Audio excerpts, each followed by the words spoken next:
আমাদের দেশে জাতি ধর্ম বর্ণ নেবে সকল মানুষ সমান অধিকার নিয়ে বসবাস করবে, আমরা সেটা পাচ্ছি না।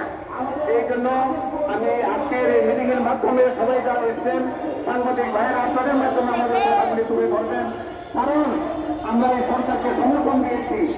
এটা যদি করা না হয়, আমাদের উপরে যদি অত্যাচার নিয়ে না চালু থাকে, তাহলে আমাদের করতে হবে, আমাদের অধিকার আদায় কিভাবে করতে হয় সেটা আমরা করব। আমি আর কথা না বাড়িয়ে এই কথাগুলি বলছি, আমাদের সাহসিকতার সাথে ঐক্যবদ্ধভাবে আমরা এটা মোকাবেলা করবো। গাইবান্ধা যে অত্যাচারের আমরা যারা দেখেছি, আমাদের বিভিন্ন দেশে সারা বাংলাদেশ